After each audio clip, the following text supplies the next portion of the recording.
جیسا ہم نے یعنی اللہ تعالیٰ نے ابھی بیان کیا ہے.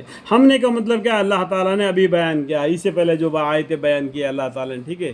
پھر ان کے بعد ہم نے یعنی اللہ تعالیٰ نے دنیا میں بجائے ان کے تم کو آباد کیا. اس سے پہلے جو قوم تھے ان کو غارت کر دیا، ان کے جگہ پر آج ہم دنیا میں آباد ہیں، تاکہ ظاہری طور پر ہم دیکھ لیں، یعنی اللہ تعالیٰ ہم کو بھی دیکھ لے کہ یہ لوگ کس طریقے سے عمل کرتے، تم کس طرح کام کرتے ہو.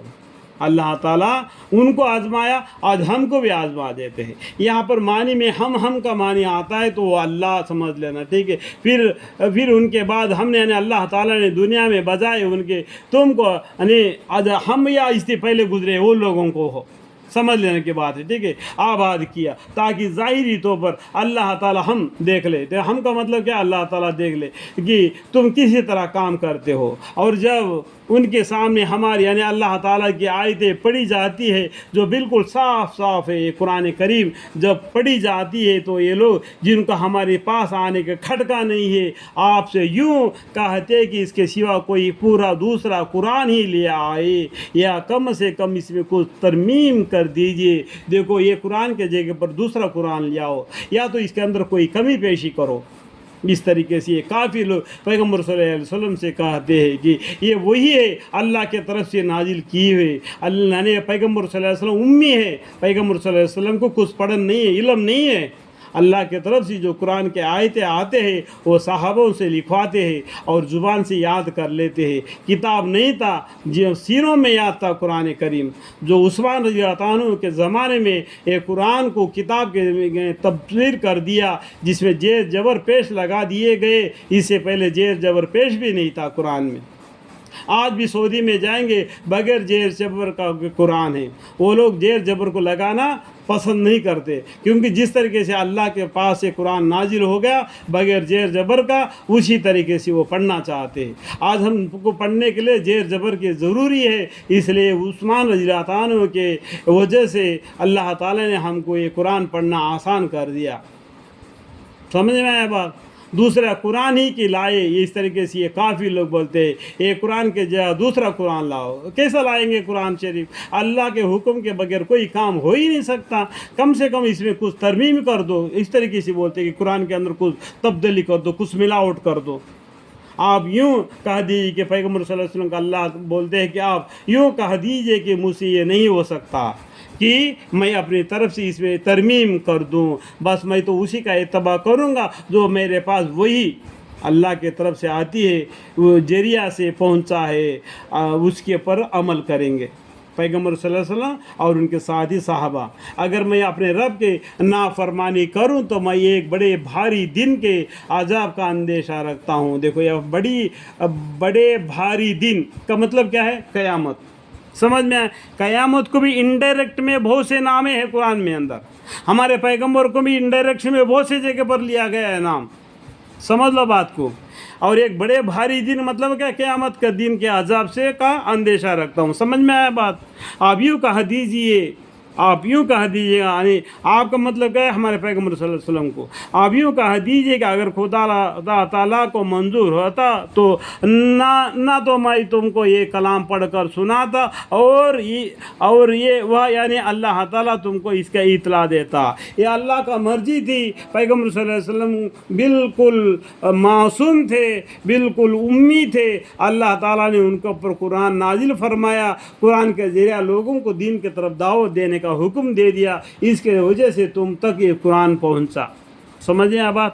آپ یوں کہہ دیجیے کہ اگر خدا تعالیٰ کو منظور ہوتا تو نہ تو میں تم کو یہ کلام پڑھ کر سناتا اور وہ یعنی اللہ تعالیٰ تم کو اس کے اطلاع دیتا، کیونکہ اس سے پہلے بھی تو میں ایک بڑے حصہ عمر تک تم میں رہ چکا ہوں. یعنی 40 سال پیغمبر صلی اللہ علیہ وسلم ہم لوگوں کے ساتھ زندگی بسر کیے.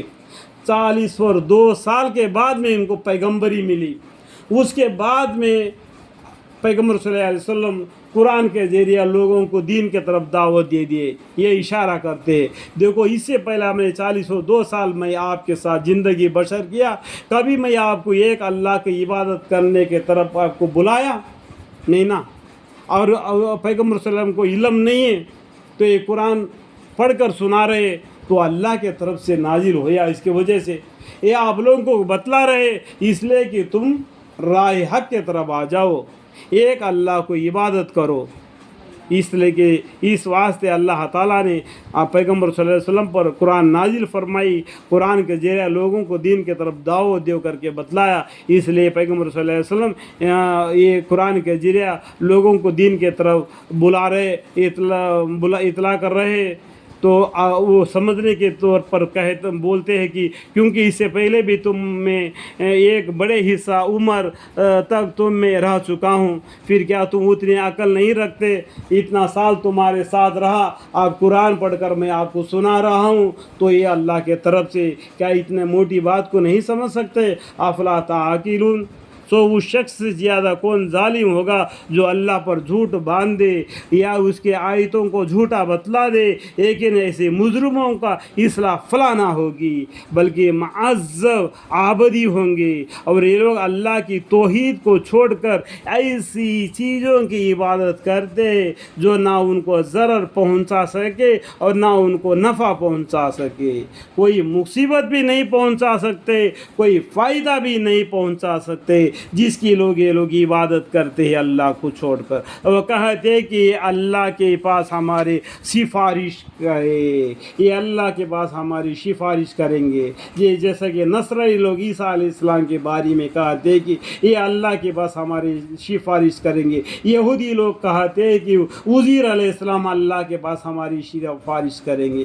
اللہ کے سامنے کسی کی سفارش کام نہیں دے گی جب تک کہ اللہ تعالیٰ کسی کو حکم نہ دے، اس دن حکومت صرف اللہ ہی کی چلے گی۔ اور کہتے کہ یہ اللہ کے پاس ہماری سفارش ہے۔ آپ کہہ دیجیے کہ کیا تم خدا تعالیٰ کو ایسی چیز کی خبر دیتے ہو جو خدا تعالیٰ کو معلوم نہیں، نہ آسمانوں میں نہ زمین میں؟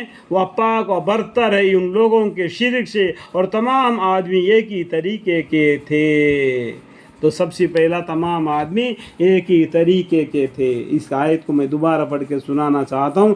آپ کہہ دیجیے کہ کیا تم خدا تعالیٰ کو ایسی چیز کی خبر دیتے ہو جو خدا تعالیٰ کو معلوم نہیں؟ سب کچھ معلوم ہے اللہ تعالیٰ کو، جو زمین میں جو آسمان میں، نہ آسمان میں اور نہ زمین میں۔ وہ پاک و برتر ہے ان لوگوں کے شرک سے، اور تمام آدمی ایک ہی طریقے کے تھے۔ پھر اپنی خزریہ سے انہوں نے اختلاف پیدا کر لیا، اپنے من مانی سے۔ دیکھو موسیٰ علیہ السلام تھے، اس ٹائم پر یہودی تھے، اس کے بعد میں نصرانی بن گئے، اس کے بعد میں مسلمان بن گئے، اس میں مشرک بن گئے، اس میں کافر بھی بن گئے۔ یہ اختلاف اپنے آپ میں کر لیا، یہ صافی سنی کر کے اختلاف ان لوگوں نے کر لیا، اور یہاں پر چار امام ہمیں ڈھونڈ لیا۔ ہمارے امام یہ کہتے، ہمارے امام یہ کہتے، ابو حنیفہ، ابو حنبل رحمۃ اللہ علیہ، جو چاروں امام ہیں، یہ چاروں کے بارے میں ہم لوگ چار گروہ بن گئے۔ اسلام کے اندر میں اللہ تعالیٰ نے یہی بتلایا کہ اسلام تمہارے لیے دین بننے کے لیے پسند کر لیا۔